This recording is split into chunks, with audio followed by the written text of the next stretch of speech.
galaxy again? Yep. Awesome!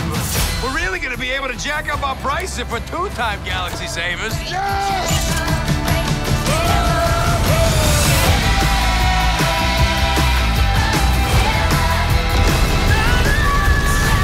I'm gonna look you up. Yes. Jamal Finkley, Black Tree TV. I just love the title. I love it. Here we are again. I love this series. My kids love Guardians of the Galaxy. I love your shirt, by the way. You're wearing a classic now, a 2014 classic. I know. It's a throwback now, right? So that's got to go to the first question. So, like, part of this series is the mixtape. And I'm curious to know, like, what's on ZOE Saldana's mixtape? Like, what's... From the Guardians Volume 2 or just in general? Just in general. Your life mixtape. You're dealing with the twins mixtape and all that mixtape. We're giving them a little bit of Sam Cooke, a little bit of Lionel Richie, definitely a lot of Stevie Wonder. We're hitting up those Nina Simone tunes that I will never part with. We're hitting the Beatles.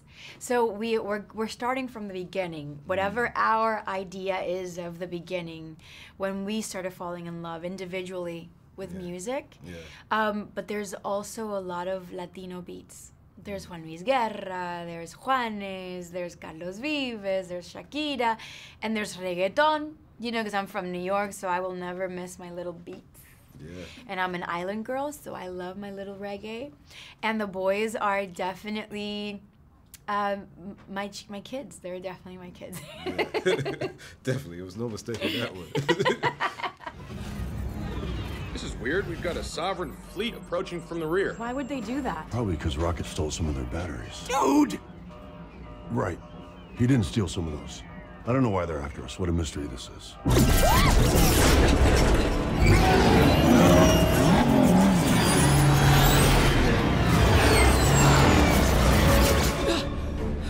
What were you thinking? Dude, they were really easy to steal. That's your defense? Come on! You saw how that high priestess talked down to us. Now I'm teaching her a lesson. Oh, I didn't realize your motivation was altruism. It's really a shame the Sovereign have mistaken your intentions and are trying to kill us. Exactly. I was being sarcastic. Oh, no, you're supposed to use a sarcastic voice. Now I look foolish. Can we put the bickering on hold until after we survive this massive space battle? More incoming! Good. I'm gonna kill some guys.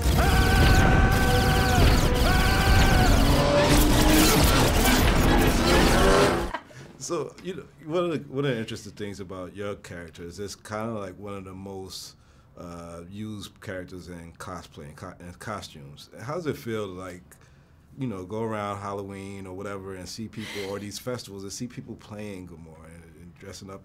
Like, I think that's when it hits me that what I'm a part of is impactful. Because I'm like a little bit of a workhorse. And also, I don't know if it's because of my insecurities and my doubts as an artist or as a person or whatever, but I tend to not really look at what I'm doing or what I've done and sort of pat myself on the back. I just keep going and keep going and keep going and keep going.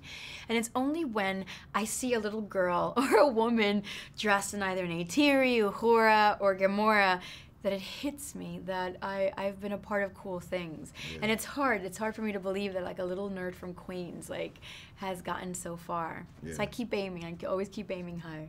Well, I gotta take you back one time, because it's 15 years since you did Drumline. And I know you had some other films before that, but that was like, kind of like what a lot of audiences just really kind of fell in love with you. It was a special movie. It was so special. It was like my first time, I think, living in the South.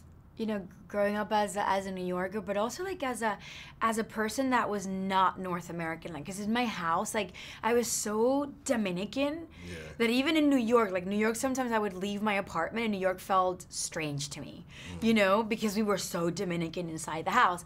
So finally getting to explore like America, like the country, and then going to like Atlanta, Georgia for the first time right post 9/11, and shooting a movie that was all about heart and all about believing in your dreams, and it was an all cast of like color.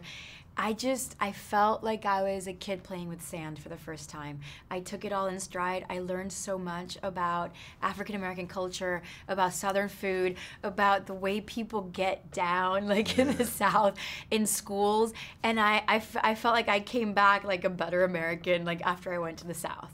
That's cool.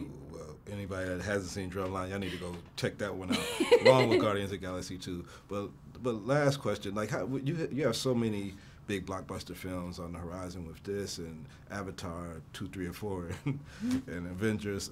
Do you sometimes like take a balance of that, and like I know you didn't need it last year, but do you try to slice that up with small films also? Yes. I'm you know, in between movies, I did Live by Night that Ben Affleck directed, and that was amazing because it was like a blast from the past. Instead of going straight to the future, I went all the way back to the 1920s in Florida, and that getting to learn so much through all the research felt I don't know, inspiring all over again. Yeah. So I'm reminded that as an artist to never stop searching and to continuously challenge myself.